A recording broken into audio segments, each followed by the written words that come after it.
गहन अंधकार में डूबी कैलाश की वादियों में महाशिवरात्रि की रात्रि अपनी आध्यात्मिक ऊर्जा से संपूर्ण ब्रह्मांड को आलोकित कर रही थी। हिमाच्छादित शिखरों पर मंद मंद प्रवाहित होती चंद्रमा की शीतल किरणें वातावरण में एक दिव्यता घोल रही थीं। चारों ओर मंत्रों का मधुर गुंजन हो रहा था और भव्य रूप में शिवलिंग का अभिषेक किया जा रहा था। इसी पावन रात्रि में माता पार्वती ध्यान मग्न महादेव के समीप आईं। उनकी आंखों में एक जिज्ञासा थी, एक प्रश्न जो युगों से मनुष्यों को चिंतन में डालता आया है। माता ने शिव की ओर देखा और कोमल स्वर में कहा, स्वामी, आज इस महाशिवरात्रि की पुण्य बेला में एक प्रश्न मेरे मन को उद्वेलित कर रहा है। क्या कर्म बड़ा है या भाग्य? क्या मनुष्य अपनी कठिन परिश्रम से अपने भाग्य को बदल सकता है, या फिर पूर्व निर्धारित भाग्य ही उसके जीवन का निर्णायक तत्व है? प्रिय मित्रों, आप सभी का एक बार फिर से हमारे एक और नए वीडियो पर स्वागत है। प्रिय मित्रों, नमस्कार।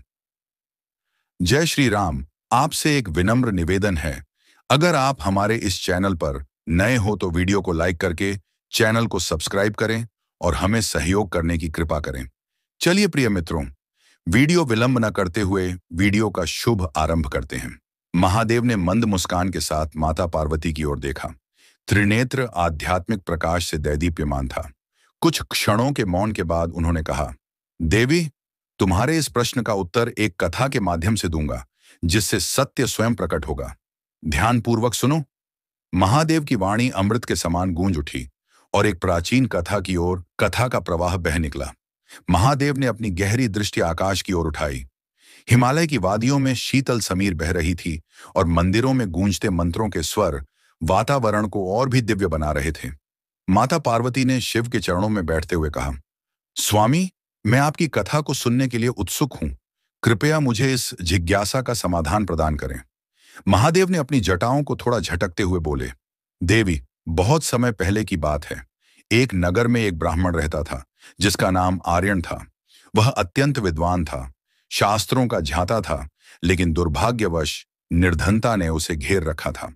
उसके पास पर्याप्त धन नहीं था, किंतु वह अपने कर्मों में विश्वास रखता था। वह प्रतिदिन सूर्योदय से पहले उठता, वेद पाठ करता, यज्ञ करता और अपने ज्ञान को विद्यार्थियों को प्रदान करता। माता पार्वती ध्यानपूर्वक सुन रही थी। महादेव आगे बोले, आर्यन की पत्नी, जो एक साध्वी स्त्री थी, प्रायः उससे कहती, स्वामी, हमारा भाग्य इतना कठोर क्यों है? हम सदैव धर्म के मार्ग पर चले, फिर भी हमें कभी संपत्ति या सुख शांति नहीं मिली। आर्यन उसे समझाते, भाग्य हमारे पूर्व जन्मों के कर्मों का फल है, परंतु यह भी सत्य है कि हमारे वर्तमान कर्म ही हमारे भविष्य का निर्माण करते हैं। हमें धैर्य रखना चाहिए। परंतु समय बीतता गया और निर्धनता ने आर्यन को और अधिक घेर लिया। एक दिन जब उसकी पत्नी ने भोजन के लिए अन्न भी न होने की बात कही, तो वह व्याकुल हो उठा। उसने निश्चय किया कि वह नगर के राजा से सहायता मांगेगा। अगले दिन प्रातः वह राजा के महल की ओर चल पड़ा। महादेव क्षण भर रुके और माता पार्वती की ओर देखकर बोले, अब देखो, भाग्य ने उसके लिए क्या लिखा था और उसके कर्म उसे कहां ले जाते हैं। माता पार्वती की जिज्ञासा और बढ़ गई। उन्होंने कहा, स्वामी, फिर क्या हुआ? क्या राजा ने उसकी सहायता की? महादेव ने मंद मुस्कान के साथ कहा, यही तो इस कथा का सार है देवी। राजा का उत्तर और आर्यन की यात्रा दोनों तुम्हारे प्रश्न का उत्तर देंगे। माता पार्वती अब और भी ध्यान से सुनने लगीं, क्योंकि कथा धीरे धीरे अपने रहस्य से पर्दा उठाने वाली थी। आर्यन राजा के महल की ओर बढ़ रहा था। उसकी धोती साधारण थी, पैर नंगे थे और चेहरे पर चिंता की रेखाएं थीं, लेकिन मन में आत्मसम्मान की ज्वाला जल रही थी। महल तक पहुंचने के लिए उसे एक लंबा रास्ता तय करना पड़ा। मार्ग में उसे तरह तरह के लोग मिले, कुछ धनाढ्य, कुछ गरीब, कुछ संत, तो कुछ व्यावसायिक लोग, लेकिन किसी ने भी उस साधारण ब्राह्मण पर विशेष ध्यान नहीं दिया। महल के विशाल द्वार पर पहुंचते ही सैनिकों ने उसे रोक लिया। एक सैनिक कठोर स्वर में बोला, कौन हो तुम और महल में क्या कार्य है? आर्यन ने शांत भाव से उत्तर दिया, मैं एक निर्धन ब्राह्मण हूं, राजा के दर्शन करना चाहता हूं। सैनिकों ने उसे संदेह से देखा। वे जानते थे कि राजा तक पहुंचना इतना आसान नहीं था, किंतु तभी दरबार का एक मंत्री वहां से गुजरा, जिसने आर्यन को देखा और पहचान लिया। वह आर्यन के ज्ञान की प्रशंसा करता था, क्योंकि उसने एक बार उसकी विद्वता की चर्चा सुनी थी। मंत्री ने सैनिकों को संकेत किया और कहा, इन्हें अंदर आने दो। ये कोई साधारण व्यक्ति नहीं, अपितु एक विद्वान ब्राह्मण है। आर्यन को राज दरबार में ले जाया गया। वहां राजा अपने सिंहासन पर बैठा था। चारों ओर राजपुरोहित, मंत्रीगण और सैनिक उपस्थित थे। जैसे ही आर्यन ने राजा को प्रणाम किया, राजा ने स्नेह से पूछा, ब्राह्मण देव, हमारे दरबार में आपका स्वागत है। कहिए, आपकी क्या आवश्यकता है? आर्यन ने नतमस्तक होकर कहा, महाराज, मैं एक निर्धन ब्राह्मण हूं। जीवन भर शास्त्रों का अध्ययन और शिक्षण करता आया हूं, किंतु अब परिस्थिति ऐसी हो गई है कि घर में अन्न का एक दाना भी नहीं बचा। मैं आपसे सहायता की याचना करने आया हूं। राजा ने कुछ क्षण विचार किया और फिर मुस्कुराकर अपने कोषाध्यक्ष को संकेत दिया। कोषाध्यक्ष तुरंत आगे आया और राजा के इशारे पर उसने एक स्वर्ण मुद्राओं से भरी थैली आर्यन के हाथ में दे दी। राजा बोले, ब्राह्मण देव, यह स्वर्ण मुद्राएं आपकी सहायता के लिए हैं। इससे आप अपनी आवश्यकताएं पूर्ण करें। आर्यन ने स्वर्ण मुद्राओं की थैली हाथ में ली, लेकिन मन में विचार करने लगा, क्या यह वास्तव में उसका समाधान था? क्या उसे केवल भाग्य के भरोसे रहना चाहिए या अपने कर्मों से कुछ और प्राप्त करने का प्रयास करना चाहिए? महल से बाहर आते ही उसके मन में एक और प्रश्न उठने लगा। वह सोच रहा था कि क्या यह धन वास्तव में उसकी समस्याओं का समाधान कर पाएगा या फिर उसे अपने कर्मों से ही अपना भविष्य बनाना होगा। महादेव माता पार्वती की ओर देखते हुए बोले, अब देखो देवी, भाग्य ने उसे राजा तक पहुंचा दिया, किंतु अब वह किस मार्ग को चुनता है यह उसके कर्मों पर निर्भर करता है। माता पार्वती अब और भी उत्सुक हो गईं। उन्होंने कहा, स्वामी, फिर आर्यन ने क्या किया? क्या उसने स्वर्ण मुद्राएं लेकर जीवन यापन किया या कुछ और किया? महादेव ने रहस्यमयी मुस्कान के साथ उत्तर दिया, यही तो देखना होगा देवी। ये कहानी अभी समाप्त नहीं हुई है।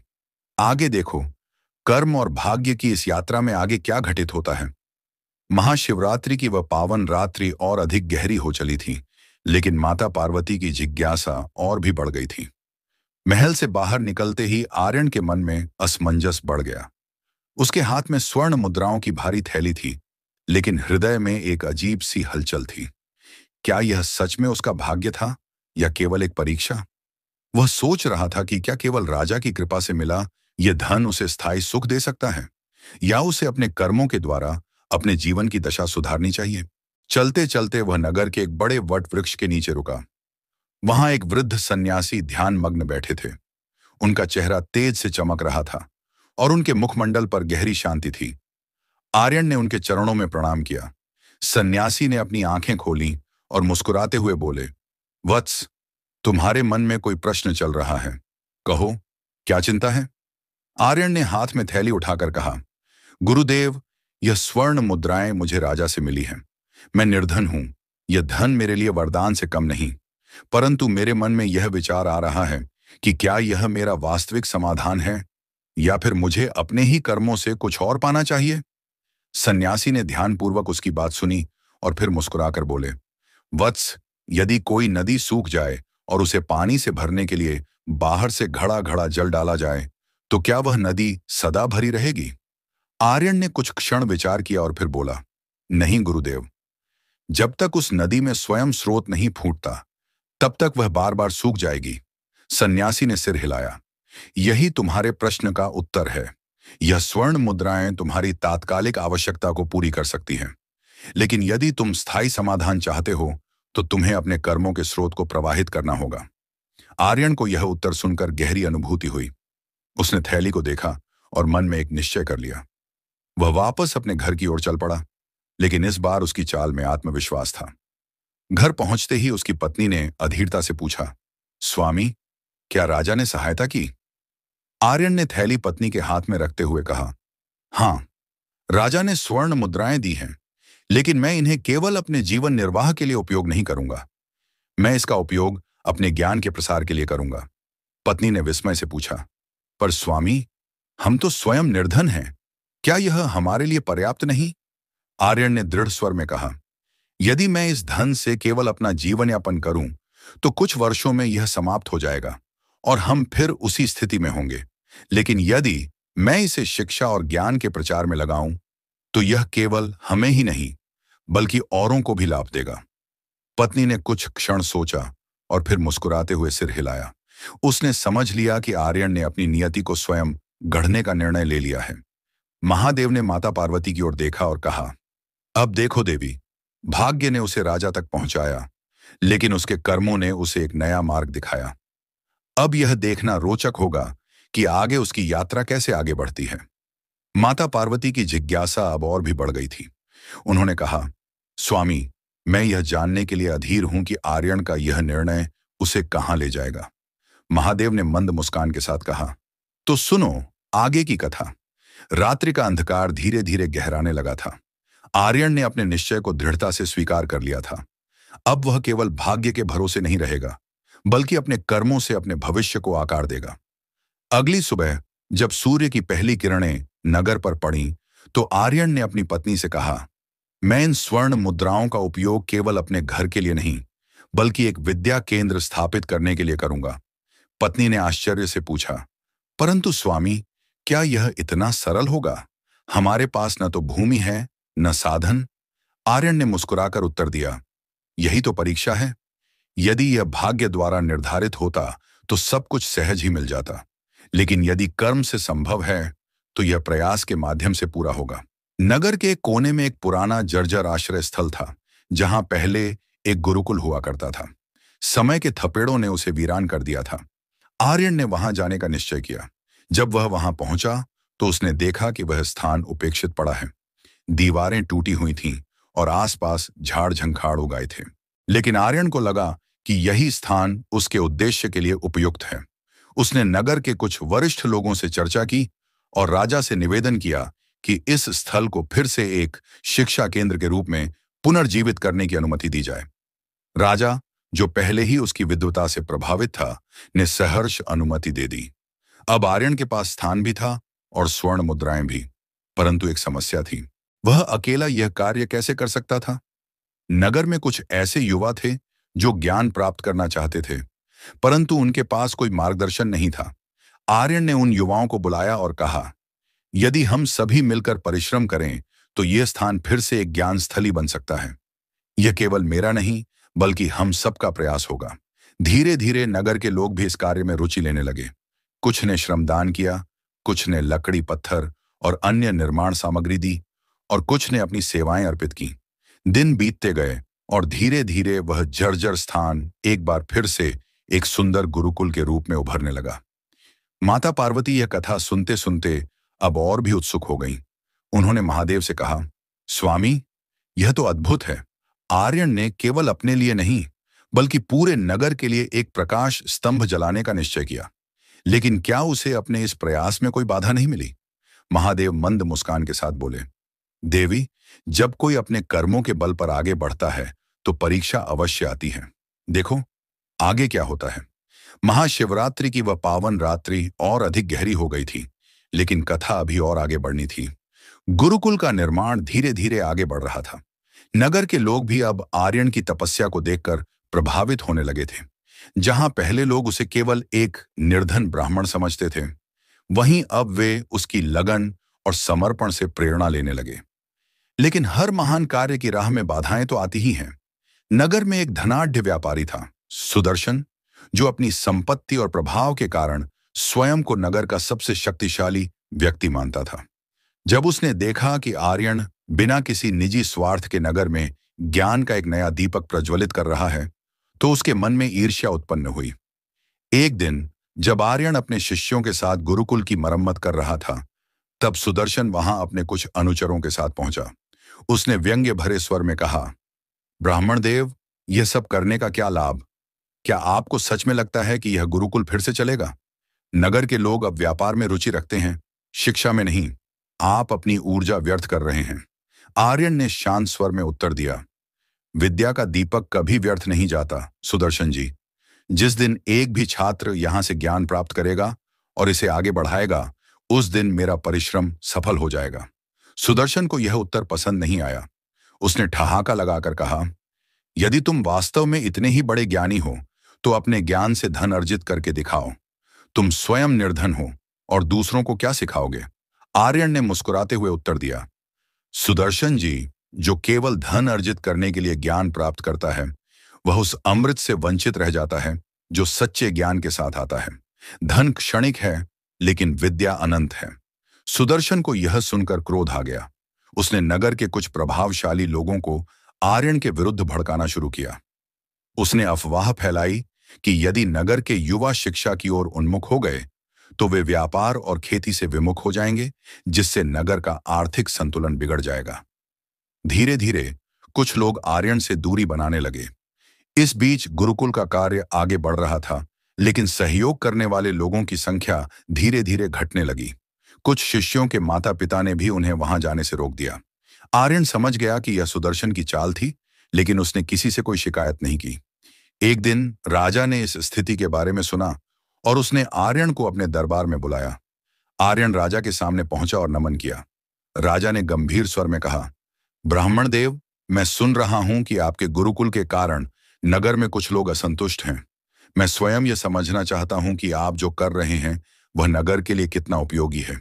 आर्यन ने विनम्रता से उत्तर दिया, महाराज, यदि यह गुरुकुल स्थापित हो गया तो यह केवल एक स्थान नहीं होगा, बल्कि यह आने वाली पीढ़ियों के लिए ज्ञान का केंद्र बनेगा। शिक्षा का प्रभाव धीरे धीरे दिखता है, लेकिन यह सबसे स्थायी होता है। यदि नगर को दीर्घकालिक समृद्धि चाहिए तो केवल व्यापार और धन पर्याप्त नहीं, अपितु विद्या भी आवश्यक है। राजा गहरी सोच में पड़ गया। उसने कुछ क्षण विचार किया और फिर कहा, ब्राह्मण देव, मैं आपकी भावना को समझता हूं, लेकिन यदि नगर के लोग ही इसे स्वीकार नहीं कर रहे तो क्या यह प्रयास सफल होगा? आर्यन ने मुस्कुराकर कहा, महाराज, किसी भी बड़े कार्य की शुरुआत में विरोध होता ही है, लेकिन यदि हमारा संकल्प दृढ़ हो तो धीरे धीरे लोग स्वयं देखेंगे कि यह प्रयास उनके लिए कितना आवश्यक है। राजा आर्यन के उत्तर से प्रभावित हुआ, लेकिन उसने कोई स्पष्ट निर्णय नहीं सुनाया। वह देखना चाहता था कि आर्यन अपने प्रयासों में कितना आगे बढ़ सकता है। महादेव ने माता पार्वती की ओर देखा और मंद स्वर में बोले, देवी, यही जीवन का सत्य है।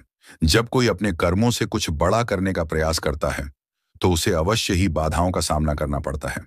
माता पार्वती की जिज्ञासा और बढ़ गई। उन्होंने पूछा, स्वामी, फिर क्या हुआ? क्या आर्यन अपने प्रयास में सफल हुआ या सुदर्शन की चालें उसे रोकने में सफल रहीं? महादेव ने मुस्कुराकर कहा, यही देखना रोचक होगा देवी। देखो आगे क्या होता है। राजा के दरबार से लौटने के बाद आर्यन के मन में कोई संशय नहीं था। उसने निश्चय कर लिया कि चाहे कितनी भी बाधाएं आई, वह अपने संकल्प से पीछे नहीं हटेगा। लेकिन अब उसे समझ में आ गया था कि केवल शिक्षा का महत्व समझाने से लोग प्रभावित नहीं होंगे, उन्हें इसे प्रत्यक्ष अनुभव कराना होगा। गुरुकुल का निर्माण धीरे धीरे आगे बढ़ रहा था, लेकिन अब शिष्यों की संख्या कम होती जा रही थी। नगर के लोग संदेह में थे, कहीं आर्यन का प्रयास विफल न हो जाए। यदि ऐसा हुआ तो उनका समय और श्रम व्यर्थ चला जाएगा। इसी बीच सुदर्शन ने एक नई चाल चली। उसने नगर में यह घोषणा करवाई कि जो कोई भी उसके आश्रय में काम करेगा उसे 2 गुना पारिश्रमिक मिलेगा। निर्धन लोग जो गुरुकुल के निर्माण में सहायता कर रहे थे अब दुविधा में पड़ गए। धीरे धीरे वहां काम करने वाले मजदूर भी कम होने लगे। अब स्थिति यह हो गई थी कि आर्यन और उसके गिने चुने शिष्य ही गुरुकुल के पुनर्निर्माण में लगे हुए थे। लेकिन आर्यन ने हार नहीं मानी। वह दिन रात अपने शिष्यों के साथ श्रम करता, पत्थर तोड़ता, मिट्टी ढोता और पुराने खंडहर को एक बार फिर से जीवंत करने का प्रयास करता। नगर में यह चर्चा होने लगी कि आर्यन केवल अपने हठ के कारण यह कर रहा है, लेकिन कुछ लोग उसकी तपस्या देखकर प्रभावित भी होने लगे। कुछ वृद्ध जन जो शिक्षा के महत्व को समझते थे, वे उसके समर्थन में आने लगे। इसी बीच एक अप्रत्याशित घटना घटी। नगर में एक प्रसिद्ध वैद्य रहता था, महेश्वर। वह वृद्ध हो चुका था और अब उसके पास ज्ञान तो था, लेकिन उसे आगे बढ़ाने के लिए कोई उत्तराधिकारी नहीं था। एक दिन वह गुरुकुल के पास से गुजरा और उसने देखा कि आर्यन स्वयं ईंटें उठा रहा है, अपने शिष्यों के साथ मिट्टी गूंथ रहा है। महेश्वर ठिठक गया। उसने सोचा, यदि यह व्यक्ति इतना परिश्रम कर सकता है तो निश्चित ही यह अपने उद्देश्य के प्रति निष्ठावान होगा। वह आगे बढ़ा और आर्यन से बोला, वत्स, तुम केवल शास्त्रों के ज्ञाता नहीं बल्कि सच्चे कर्मयोगी भी हो। मैं चाहता हूं कि मेरा सारा चिकित्सा ज्ञान तुम्हारे इस गुरुकुल में सिखाया जाए। यदि तुम स्वीकार करो तो मैं यहां शिक्षक बनकर सेवा करना चाहता हूं। आर्यन यह सुनकर प्रसन्न हुआ।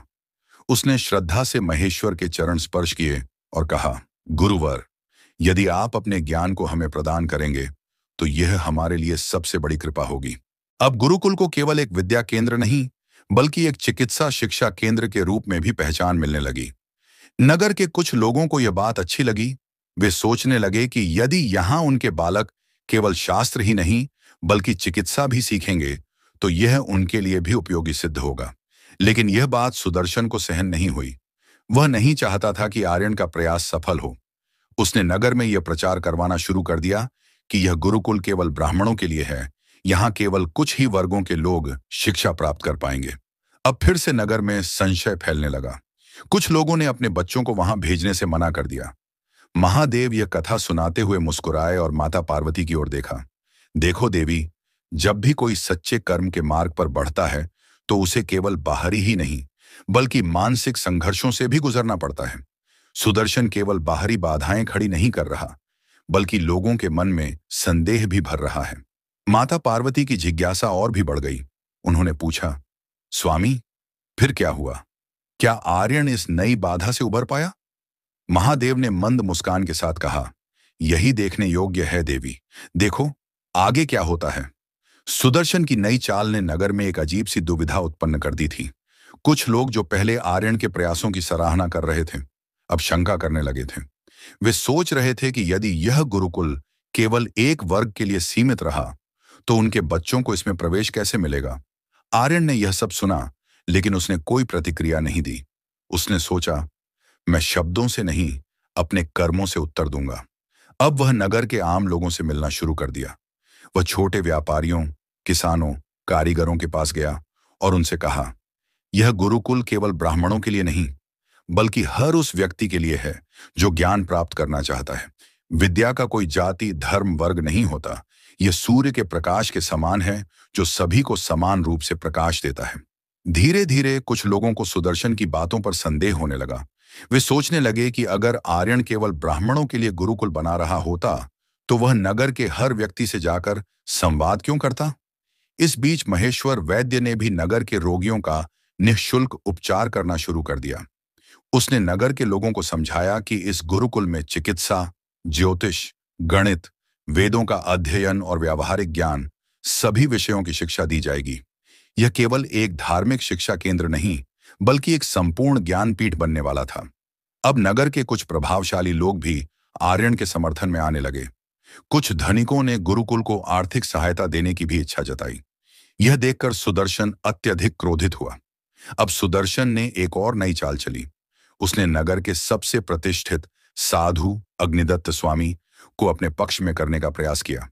अग्निदत्त स्वामी की वाणी को लोग बहुत आदर से सुनते थे। सुदर्शन उनके पास गया और उन्हें दान दक्षिणा देकर कहा, स्वामी जी, यह आर्य नगर में नई परंपराएं शुरू कर रहा है।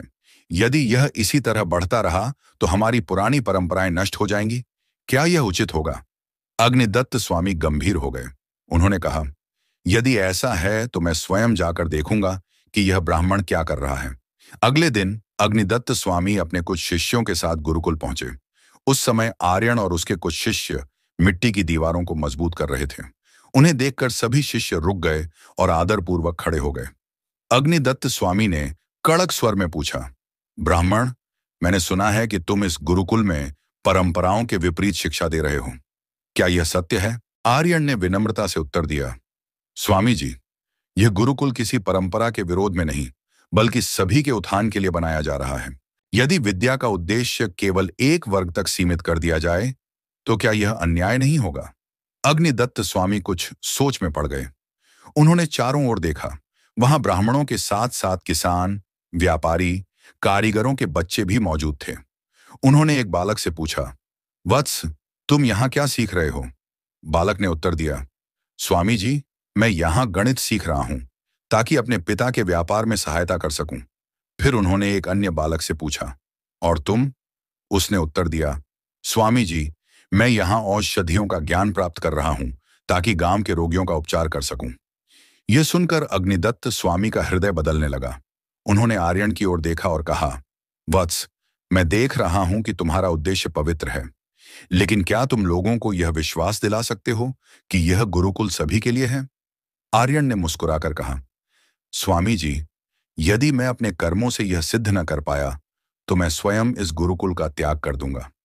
अग्निदत्त स्वामी ने आंखें बंद कर कुछ क्षण ध्यान किया, फिर बोले, यदि यह गुरुकुल सभी के लिए है तो मैं भी इसे आशीर्वाद देता हूं।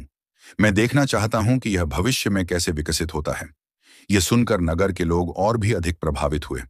धीरे धीरे वे आर्यन के पक्ष में आने लगे, लेकिन यह देखकर सुदर्शन भीतर ही भीतर जल उठा। उसने सोचा, यदि यह ऐसे ही चलता रहा तो मेरी प्रतिष्ठा समाप्त हो जाएगी। अब वह आर्यन के विरुद्ध कोई बड़ा षड्यंत्र रचने का विचार करने लगा। माता पार्वती यह सब सुनकर अत्यंत जिज्ञासु हो उठी। उन्होंने महादेव से पूछा, स्वामी, अब तो आर्यन का मार्ग साफ हो जाना चाहिए, है ना?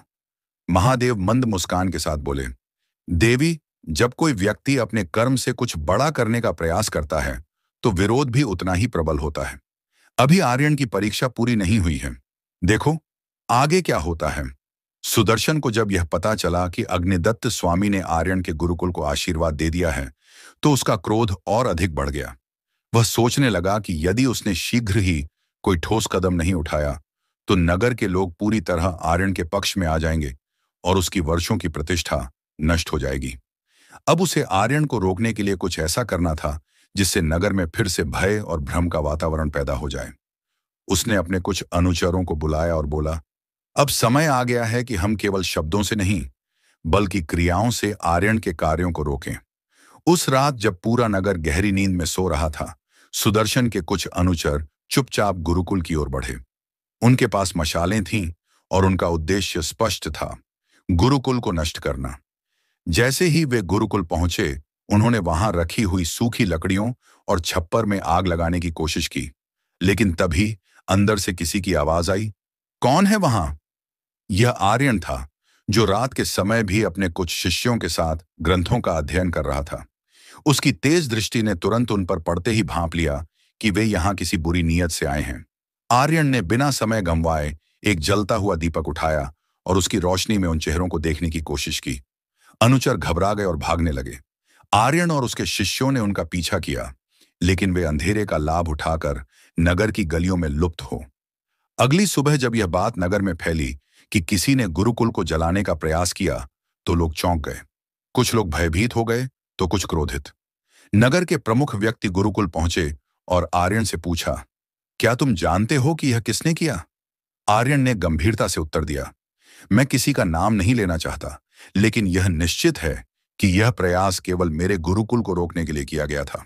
नगर में यह चर्चा होने लगी कि यदि आर्यन का कार्य गलत होता तो वह छिपकर नहीं बल्कि खुलेआम नष्ट किया जाता, लेकिन चूंकि यह कार्य रात के अंधेरे में किया गया, इसका अर्थ था कि कोई इसे जानबूझकर रोकना चाहता था।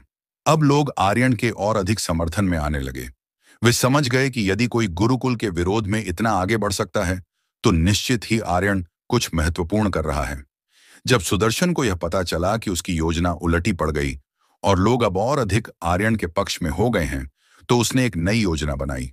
वह स्वयं नगर के लोगों के बीच गया और उनसे कहने लगा, क्या तुम लोगों ने यह नहीं सोचा कि यदि आर्यन सच में निर्दोष होता तो वह इन आरोपों का सामना करता? उसने यह क्यों नहीं कहा कि गुरुकुल जलाने का प्रयास किसने किया? क्या इसका अर्थ यह नहीं है कि यह सब केवल एक नाटक था जिससे वह सहानुभूति प्राप्त कर सके? कुछ लोगों को सुदर्शन की बातों में तर्क दिखाई दिया। वे सोचने लगे कि कहीं यह सच तो नहीं, कहीं आर्यन ने स्वयं ही यह षड्यंत्र रचकर लोगों की भावनाओं को जीतने की कोशिश तो नहीं की। अब नगर दो भागों में बंट गया। कुछ लोग आर्यन के समर्थन में थे तो कुछ सुदर्शन की बातों से प्रभावित हो रहे थे। माता पार्वती यह सब सुनकर चिंतित हो उठी। उन्होंने महादेव से पूछा, स्वामी, यह कैसा न्याय है? जो सत्य के मार्ग पर चल रहा है उसे ही बार बार परीक्षा देनी पड़ रही है, और जो छल कपट कर रहा है वह लोगों को अपने पक्ष में कर रहा है। महादेव ने मंद मुस्कान के साथ कहा, देवी, यही संसार का नियम है। सत्य की राह कठिन होती है, लेकिन जो इस पर डटा रहता है वही इतिहास बनाता है। आर्यन की परीक्षा अभी समाप्त नहीं हुई है। देखो आगे क्या होता है। रात्रि के अंधकार में जब सुदर्शन अपनी अगली योजना पर विचार कर रहा था, तब आर्यन गुरुकुल में अपने शिष्यों के साथ बैठा सोच रहा था कि अब उसे क्या करना चाहिए। आग लगाने के प्रयास के बाद नगर में हलचल थी, लेकिन सबसे चिंताजनक बात यह थी कि लोग अब भ्रमित होने लगे थे। सुदर्शन ने अपने वचनों से नगरवासियों के मन में संदेह की एक लहर पैदा कर दी थी। अगली सुबह जब आर्यन अपने शिष्यों को पढ़ा रहा था, तभी गुरुकुल के द्वार पर एक अजनबी व्यक्ति आया। उसके वस्त्र फटे हुए थे, आंखों में थकान थी, लेकिन चेहरे पर एक विचित्र प्रकार का तेज था। आर्यन ने विनम्रता से कहा, आप कौन हैं और किस उद्देश्य से आए हैं? वह व्यक्ति थोड़ा मुस्कुराया और बोला, मैं एक यात्री हूं। कई वर्षों तक तीर्थ यात्रा करने के बाद यहां पहुंचा हूं। मैंने सुना कि यह गुरुकुल विद्या का प्रकाश फैला रहा है, इसलिए इसे देखने आया हूं। आर्यन ने उसका स्वागत किया और उसे बैठने के लिए कहा। लेकिन कुछ देर बाद उस व्यक्ति ने एक अप्रत्याशित बात कही। क्या यह सत्य है कि यह गुरुकुल केवल दिखावा मात्र है? क्या यह सत्य है कि तुम केवल अपनी प्रतिष्ठा बनाने के लिए यह सब कर रहे हो? वहां उपस्थित सभी शिष्य चौंक गए। यह वही प्रश्न था जो सुदर्शन नगर में फैला रहा था। आर्यन ने शांत स्वर में कहा, यदि तुम्हें ऐसा प्रतीत होता है तो मैं तर्क से तुम्हारे प्रश्न का उत्तर नहीं दूंगा। मैं केवल इतना कहूंगा कि कुछ दिन यहां ठहरकर स्वयं देख लो कि यह गुरुकुल क्या है और इसका उद्देश्य क्या है। वह व्यक्ति कुछ सोचता रहा और अंततः सहमत हो गया। उधर सुदर्शन को जब पता चला कि कोई अजनबी गुरुकुल में ठहरा हुआ है, तो उसने इस अवसर को अपने पक्ष में करने का निर्णय लिया।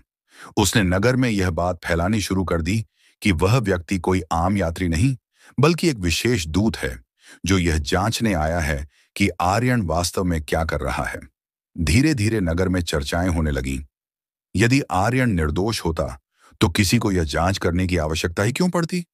सुदर्शन के समर्थकों ने इस चर्चा को और हवा दी। अब कुछ लोग आर्यन के विरुद्ध खुलकर बोलने लगे।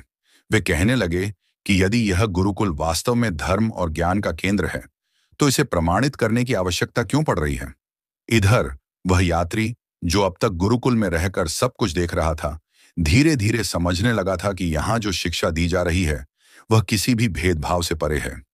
एक दिन उसने नगरवासियों के बीच जाकर कहा, मैंने स्वयं अपनी आंखों से देखा है कि यह गुरुकुल केवल ज्ञान और सेवा का केंद्र है। यह न तो किसी की प्रतिष्ठा बढ़ाने का माध्यम है और न ही किसी वर्ग विशेष के लिए बना है। यह सबके लिए है। यह सुनकर नगर में हलचल मच गई। कुछ लोगों ने इसे सत्य माना तो कुछ अब भी संदेह में थे। लेकिन सुदर्शन इतनी आसानी से हार मानने वाला नहीं था। उसने एक नई योजना बनाई। अब वह आर्यन के सबसे करीबी शिष्य को अपने पक्ष में करने का प्रयास करेगा। महादेव और माता पार्वती का संवाद। माता पार्वती अब और अधिक जिज्ञासु हो उठी। उन्होंने महादेव से कहा, स्वामी, सत्य तो धीरे धीरे स्पष्ट हो रहा है, फिर भी लोग भ्रम में हैं। क्या यह उचित है? महादेव मंद मुस्कान के साथ बोले, देवी, सत्य को प्रमाण की आवश्यकता नहीं होती, लेकिन संसार में उसे बार बार सिद्ध करना पड़ता है। अभी आर्यन की यात्रा समाप्त नहीं हुई है। देखो आगे क्या होता है। गुरुकुल में यात्री के प्रवास के बाद से नगर में हलचल और बढ़ गई थी।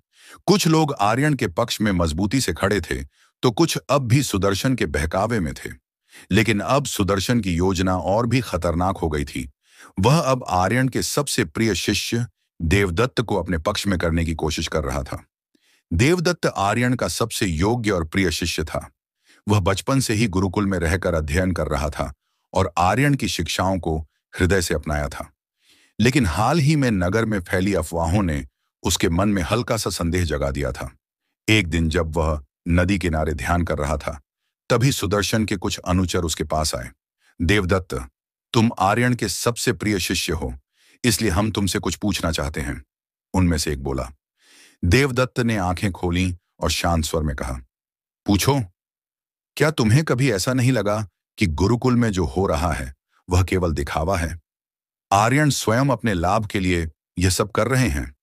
देवदत्त चौंका, लेकिन स्वयं को संयमित रखते हुए बोला, मैंने गुरुकुल में कभी कोई छल कपट नहीं देखा। गुरुजी केवल सत्य और धर्म की शिक्षा देते हैं। लेकिन वे अनुचर मुस्कुराए और बोले, क्या यह भी सत्य नहीं कि गुरुजी ने अभी तक यह नहीं बताया कि गुरुकुल जलाने का प्रयास किसने किया? यदि वह निर्दोष हैं, तो उन्होंने खुलकर इसका विरोध क्यों नहीं किया? देवदत्त इस प्रश्न का उत्तर नहीं दे सका। उसके मन में पहली बार यह विचार आया कि यदि गुरुजी को सच पता था तो उन्होंने इसे प्रकट क्यों नहीं किया। वह मन में उथल पुथल लिए गुरुकुल लौट आया। उसके हाव भाव से स्पष्ट था कि वह किसी गहरे विचार में डूबा है। यह देखकर आर्यन ने उसे पास बुलाया और पूछा, देवदत्त, तुम्हारे मन में कोई प्रश्न चल रहा है? क्या तुम उसे मुझसे साझा करना चाहोगे? देवदत्त थोड़ा झिझका, फिर बोला, गुरुजी, यदि सत्य का मार्ग सबसे श्रेष्ठ है, तो क्या उसे छिपाना उचित है? जब नगर में आपके विरुद्ध षड्यंत्र हो रहा है, तो आपने इसका खुलकर प्रतिकार क्यों नहीं किया? आर्यन कुछ पल चुप रहे, फिर बोले, देवदत्त, कभी कभी सत्य को सिद्ध करने के लिए समय और धैर्य की आवश्यकता होती है। यदि मैं स्वयं अपने ऊपर लगे आरोपों का खंडन करने लगूं, तो यह अहंकार का परिचायक होगा। लेकिन यदि समय के साथ सत्य स्वयं प्रकट हो जाए, तो वह अमिट प्रमाण बन जाता है। देवदत्त के मन का भार कुछ कम हुआ, लेकिन संदेह पूरी तरह दूर नहीं हुआ। सुदर्शन को जब यह पता चला कि देवदत्त के मन में संदेह उत्पन्न हो गया है, तो उसने इसे अपने पक्ष में करने का निर्णय लिया। अगली रात जब गुरुकुल के सभी शिष्य गहरी नींद में थे, तभी सुदर्शन के कुछ अनुचर चोरी छिपे गुरुकुल में प्रवेश कर गए। उन्होंने वहां के अनाज भंडार में जहर मिला दिया और कुछ महत्वपूर्ण ग्रंथों को क्षति पहुंचाई। सुबह होते ही जब शिष्यों ने देखा कि अनाज सड़ा हुआ है और ग्रंथों के पन्ने फटे हुए हैं, तो गुरुकुल में भय और क्रोध का वातावरण बन गया। नगर में यह अफवाह फैला दी गई कि यह सब आर्यन के विरोधियों ने नहीं, बल्कि स्वयं उसके ही लोगों ने किया है, ताकि सहानुभूति प्राप्त की जा सके। अब नगर के कुछ प्रमुख व्यक्तियों ने गुरुकुल आकर आर्यन से सीधा प्रश्न किया, आर्यन, यह सब क्यों हो रहा है? क्या सच में यह गुरुकुल किसी षड्यंत्र का हिस्सा है? इधर कैलाश पर्वत पर माता पार्वती ने महादेव से कहा, स्वामी, अब तो स्थिति और भी विकट हो रही है। क्या सत्य को बार बार अपमानित होना ही उसकी नियति है? महादेव ने मंद मुस्कान के साथ कहा, देवी, जब समुद्र मंथन हुआ था, तब भी अमृत से पहले विष निकला था। सत्य को भी अपनी परीक्षा देनी पड़ती है, परंतु याद रखो, अंत में अमृत ही प्रकट होगा। महाशिवरात्रि की रात गहरी होती जा रही थी, लेकिन सत्य और असत्य के इस संघर्ष की कहानी अभी अधूरी थी। गुरुकुल में मचे इस नए संकट ने नगरवासियों के मन में और अधिक संशय उत्पन्न कर दिया था। आर्यन के कुछ शिष्य भी अब असमंजस में थे, लेकिन सबसे अधिक द्वंद्व देवदत्त के मन में चल रहा था। देवदत्त, जो अब तक अपने गुरु पर अटूट श्रद्धा रखता था, अब इस दुविधा में था कि क्या वह सच में सही मार्ग पर है। उसे याद आया कि कैसे नगर में यह अफवाह फैलाई गई थी कि आर्यन ही इस गुरुकुल को बचाने के लिए स्वयं षड्यंत्र रच रहे हैं। यदि यह सच नहीं है, तो फिर यह सब कौन कर रहा है? उसने स्वयं से प्रश्न किया। इसी उलझन में वह रात के समय अकेले ही नगर के बाहरी इलाके में एक वृक्ष के नीचे बैठा हुआ था। तभी उसे दूर से कुछ आवाजें सुनाई दी। उसने ध्यान से सुना। यह सुदर्शन के अनुचरों की बातचीत थी। कल नगर के कुछ प्रभावशाली लोग गुरुकुल आकर आर्यन से प्रश्न करेंगे। हमें सुनिश्चित करना होगा कि वे हमारी बातों से प्रभावित हो जाएं। एक ने कहा, हाँ, और हमें यह भी पक्का करना होगा कि देवदत्त पूरी तरह हमारे पक्ष में आ जाए।